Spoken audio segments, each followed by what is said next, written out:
Hi, and welcome to Wine Dine Caroline's Happy Hour on Paris Underground Radio. I'm your host, Carolyn Connor. It's sexy. I like this. I know. You're sexy. Hi, baby. Hi. We tried to record before, but I was in tears, and you were keeping it together, but also struggling, so... Only just. Come on, 2021. Oh, dear. It's a thing.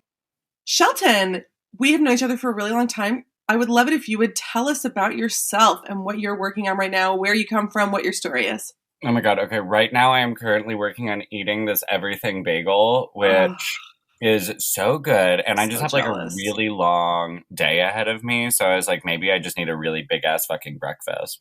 But today I am directing 3 different video campaigns that are like a minute and a half long each for a brand in Brooklyn. We're doing this like editorial Vogue fashion shoot wedding video, and then we're doing like a cocktail club culture video, and then I'm creating this like expressions of dance video. So it should be good. Just a lot of work and a lot of moving parts, and That's your forte.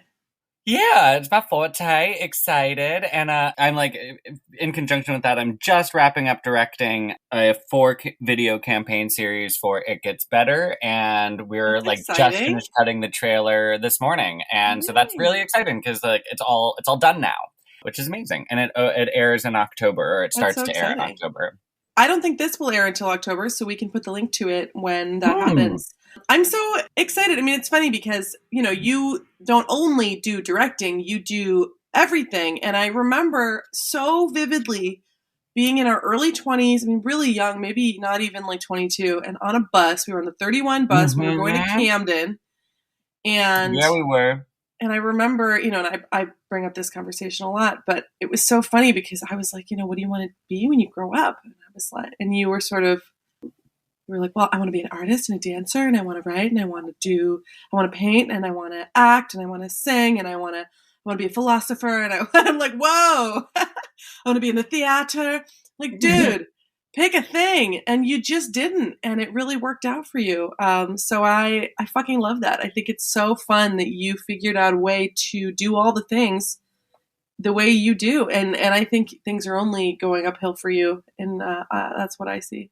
Oh my god, yes, baby. Yeah, I think about that phone call actually a lot too, because I feel like that's been one of the like larger struggles in my life, is that distinction between like hyper focusing in on one concept and like giving myself permission to like love that energy of diversity of work and job.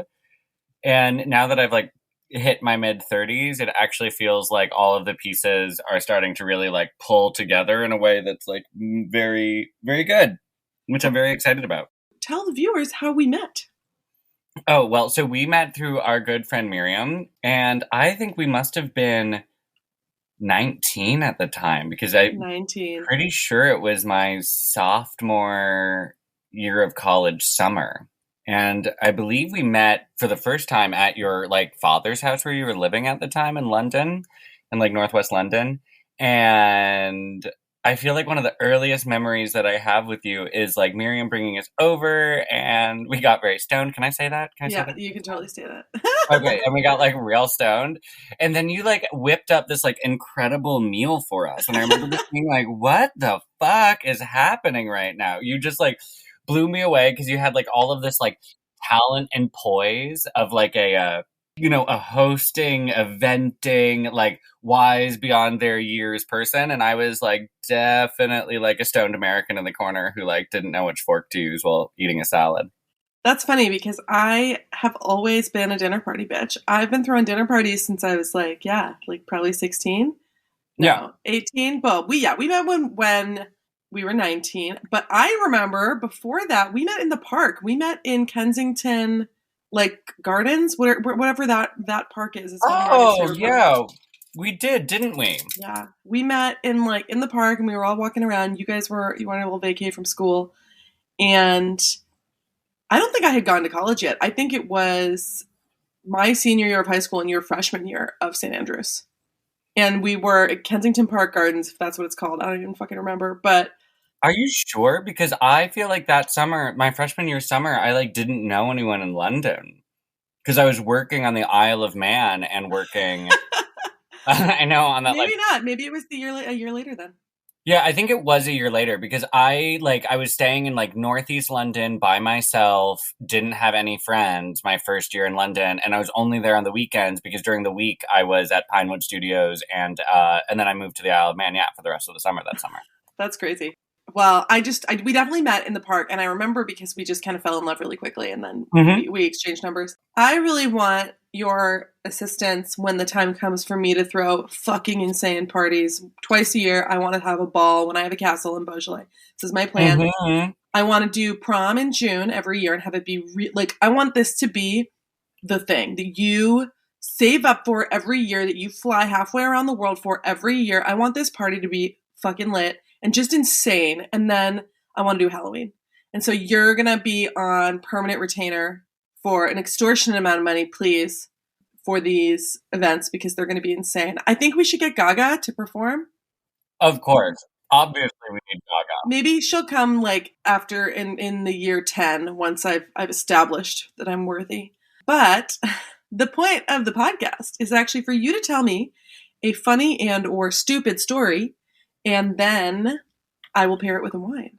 Okay, about my life or about the world? What type of stupid story do you want, baby? Ooh, I mean, everybody has been given stories about themselves, like stories from their own life, but you can do whatever you want. I believe in you.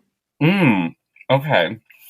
Your bagel sounds delicious, by the way. For some people really hate hearing other people eat. I'm not one of those people, so I was gonna say, I'm sorry, I'm just like so hungry. You eat it. I would kill for a fucking bagel. You can't get a bagel in France. Jesus. Oh my god, I'm also drinking like a ginger green juice right now, which is sublimely amazing. Okay, wait. Sorry, so you want a story of like self-deprecating embarrassment from me? It can be that, or it can just be like a funny story. It doesn't have to be self-deprecating. Well, let's just go with this one because it's the first one that jumped to mind. I feel like it's funny. It's also like it's a little crude. Is that okay? Yes, please. Okay, so I feel like this really like culminates with what we were talking about earlier about like the wanting to do everything energy that I definitely bring to my life and my world. So a few years ago, they were shooting the TV show for Netflix of Tales of the City, and I was like, oh my god, this is amazing. So excited. And I really, really, really wanted to be in it. And I ended up getting cast as like a like burlesque dancer and like host and performer for the show, which like felt really good because that's also what I do in my life. And so I was like, oh, this is going to be like a walk in the park. And I fell in love with everyone and I like fell in love with the whole production.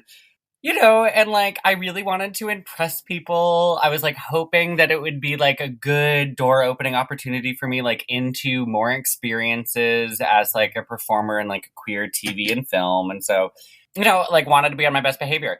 And they asked me if I'd be comfortable wearing this like outfit that I have that's like basically just like tiny little straps running all over my body. And I was wearing like yellow leather latex like pair of underwear that was like so tight I couldn't breathe, like an absurd wig. I just like look really silly. Anyway, I've like been on set for like 4 hours this day, and they're having me dance over and over and over and over and over. And I'm like, I'm living my fantasy. And like, I'm a really good dancer, and I also can keep my energy up for hours. So I was like, this is great. But by the end of it, I like had to use the bathroom like so badly, so incredibly badly. And I like ran, I like sprinted when they called cut, like across the sound stage, like down the hallway to the bathroom. And then I start like trying to extricate myself from this outfit so that I can take a shit, honestly. And I like had, you know what? We all do it. Yeah, everybody poops. Okay, guys. So I had all of these straps and I was like, okay, got it. And so I finally like sat down on the toilet and started to shit. And that's when I realized that like accidentally 2 of the straps of my outfit were still running up my asshole. Oh no. And so I ended up just like shitting all over outfit that I was supposed to be wearing. Oh my god. And I like don't have that much time to get back to set, and I'm like currently covered in my own shit.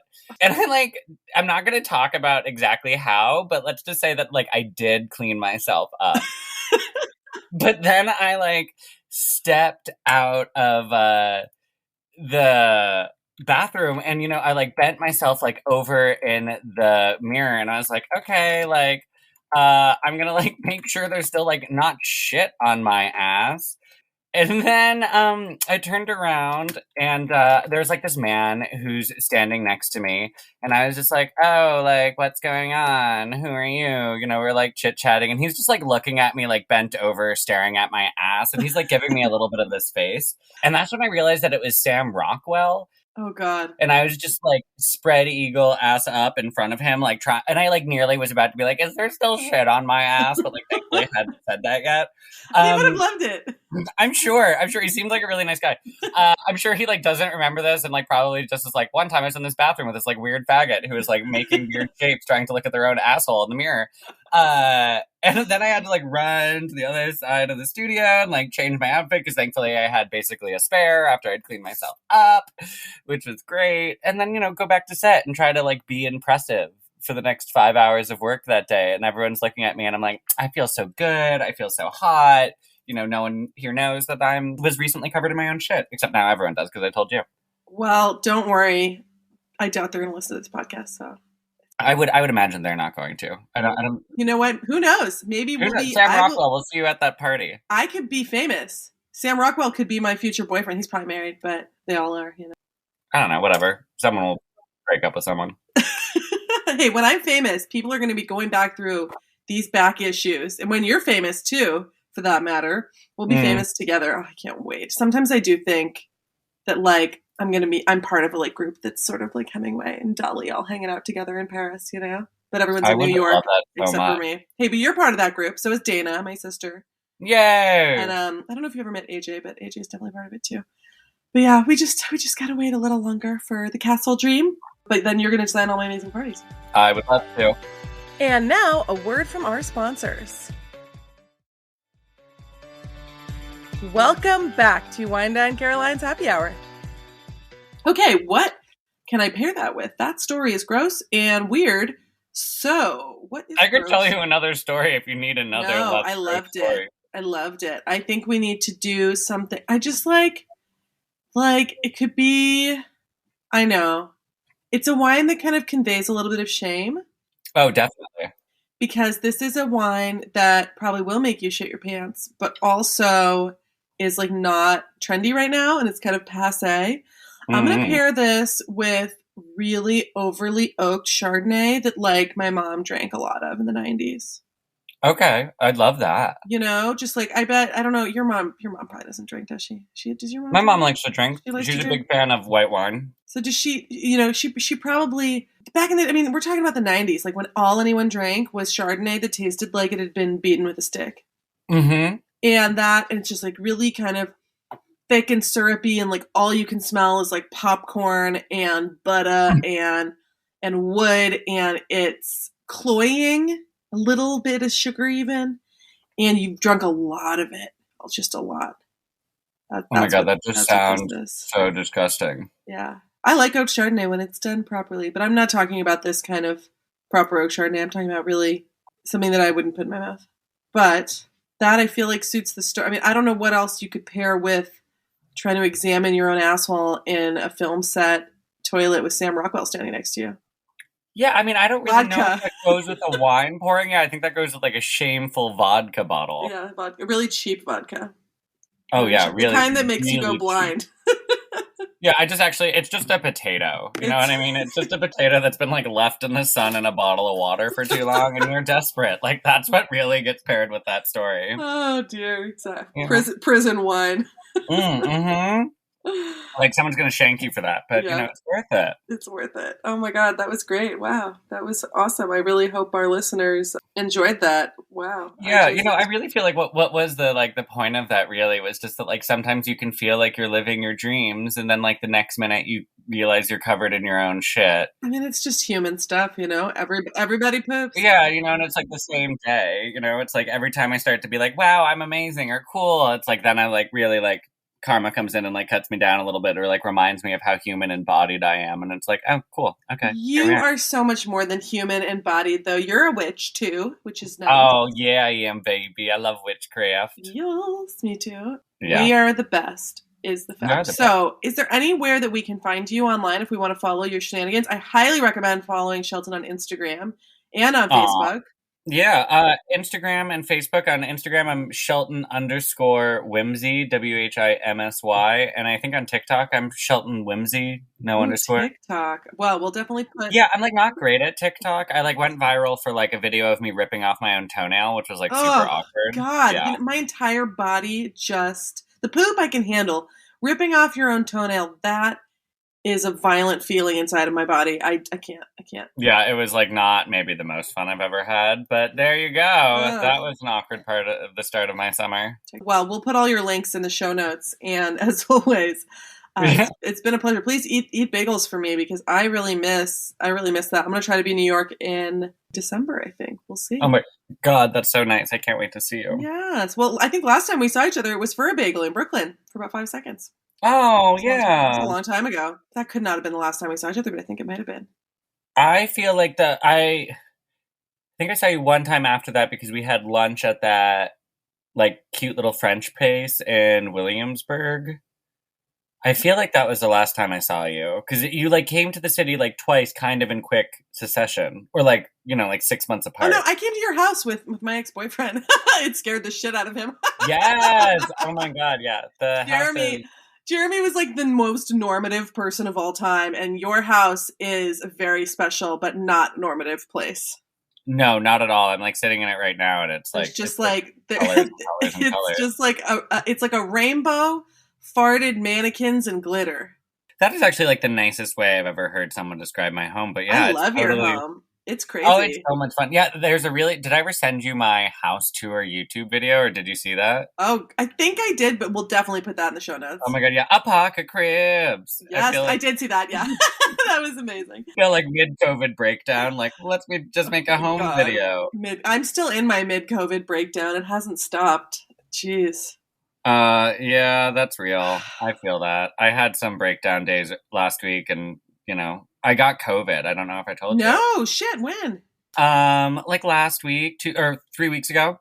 Took like a week and a half to get better, but it was like, I'm double vaxxed Pfizer.